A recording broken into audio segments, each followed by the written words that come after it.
I still wanted to touch a little bit on specifically these Azov battalions in the Ukraine. I've had a guest on the show who's very concerned about, the West effectively supporting potentially extremist enemies. He's a counter-extremist activist. And at the same time, there's another one of these, let's call it, to use your word, mystical topics, which is the biolabs. There are biolabs. The U.S. has commented on the biolabs. They've been involved, and they're being used, of course, as propaganda as well. So on both of these topics, what is your understanding?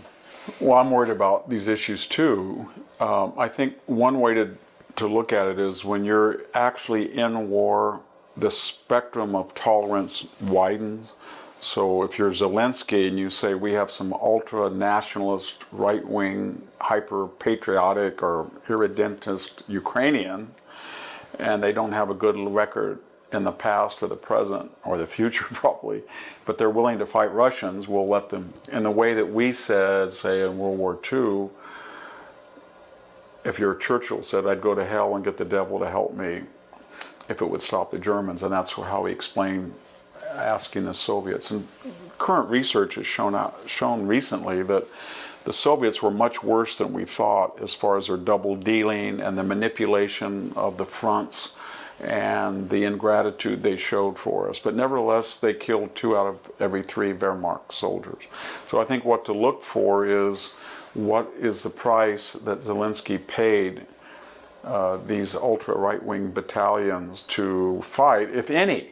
We won't really know until it's over with. But during the actual heat of battle, I think you're getting all sorts of people flocking into Ukraine, and I have a feeling that a lot of them are mercenaries, and it doesn't mean that Putin is right when he said they're hired thugs and all of that, because they're doing the same thing. They're bringing in Syrians, supposedly, and Chechens, and that's what happens. It's sort of like the Spanish Civil War, where we all thought that Abraham Lincoln were idealists. No, a lot of these people were hardcore Trotskyites, and the Communist Party was running the show on the loyalist faction, and Mussolini and Hitler were kind of Franco's puppeteers. That's what happens when the world looks at a dividing line as a referendum on respective values and hopes, and so there's some pretty odious figures coming into this war. But it'll depend on what Zelensky. I mean, he's posing as this Churchillian leader, but part of the Churchill baggage, if he looks at it, I shouldn't say baggage, but it's going to be baggage for him, because he doesn't seem to be a champion of civil liberties. But if he wants to play Churchill and galvanize the world with idealism, then you don't outlaw political parties. And you may have to clamp down on some of these ultra-right groups that helped you after the war is over. As far as the biolabs, I have a very quirky explanation of that. I didn't know that with the breakup of the Ukraine, Soviet military affiliated biological labs that were pretty much the center of the program were located in Ukraine. And I didn't know, I think I speak for the American people, I didn't know that the United States had a plan to decommission these.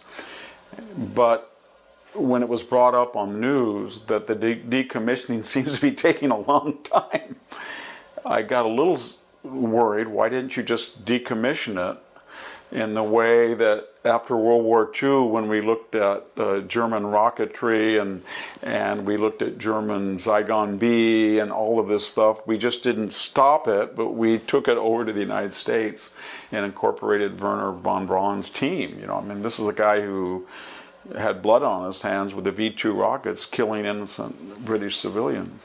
And Zygon B was an organophosphate. It was kind of the precursor of the American pesticide industry. We live in an era of censorship and disinformation, and it can be really hard to know what's true and what's false in this information climate. To get honest information and insights you can trust, join us on Epoch TV. You can sign up for your 14-day free trial at ept.ms/freetrialjan. That's ept.ms/freetrialjan. So I had that in mind. I thought, well, when Victoria Nuland was called before, and she was our Ukrainian point woman. She's very articulate, very bright, married to Robert Kagan. I thought she'll just explain it and that'll be it. She'll just say, you know what? We had a program just like we disassembled the nuclear weapons of Ukraine and sent the material back to Russia. We had a partnership, a quartet. It worked well. And we did the same thing. It took a little bit longer. And we've got a little bit of residual. But she didn't. She looked like a deer in the headlights. She just, well, okay. And she wasn't an effective witness. So that performance or lack of it was analogous to Robert Mueller defending the Mueller investigation, if you remember that. But she's not in his state, but there was, for a moment, she was.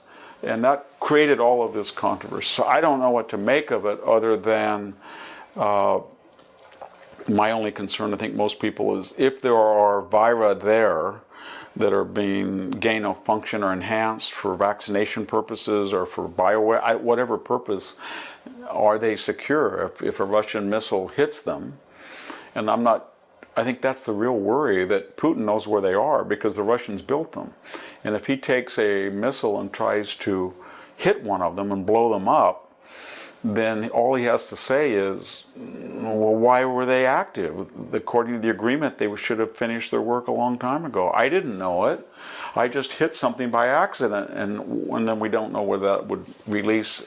We don't have the information whether they're viable specimens or what they were doing. So I think we need some explanations about it. But that's what I'm worried about. We haven't got a transparency yet. But I haven't bought into the we were in league with the Ukrainians creating biological weapons and maybe as a deterrent against Russian nukes or whatever the conspiracy is. But if it was as simple as Nuland said, then she would have been much more confident in her answers. You know, something that just strikes me as we're talking here today, I think actually President Biden said this himself, that the world order is being challenged, or something of this New world order. Well, yeah, I mean, George H.W. Bush. Well, okay. Well, tell me what you're thinking right now, and then I'll continue. I thought whoever gave him that phrase should have his head examined, because New World Order brings back the Bushes going into the first Gulf War. It brings back globalism. It's the Davos reset.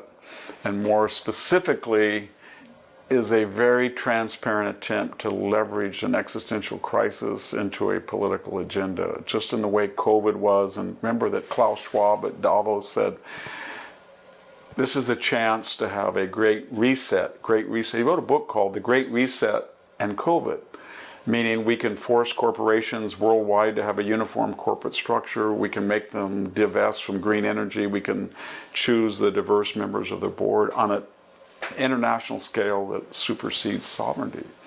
And then that was forwarded by, echoed by Gavin Newsom here, said COVID allows us to be more progressively capitalist, a capitalism and a new progressive. And Hillary said, well, I don't know, maybe COVID will help us get universal health care. So it was that way. In the same way that Rahm Emanuel, after the 2008 meltdown, said, never let a great crisis go to waste. And so when he said New World Order right in the middle of a Ukrainian crisis, you thought, well, what is your New World Order? It's what? An international consortium are going to do what? Stop the Ukrainian war, stop the Iranian nuclear proliferation? And who are they that are going to do this? Well, there's only 4 or 5 people in the world that have the power to force less powerful people to go along. That's us and China, maybe Russia, Germany and Japan economic power. But who is it? Because people are not just going to raise their hands. And then the next thing I thought was, well, before you solve all the world's problems with an international consortium, when we did that before, after World War II, and we created the New World Order, and that meant we said to the world, the shipping lanes will be open, communications will be open, and we will deter the Soviet Union from taking over Europe and Asia. That was a different United States, wasn't it? It had men like FDR and Harry Truman and Dwight D. Eisenhower and JFK at its helm. It had the world by far largest economy.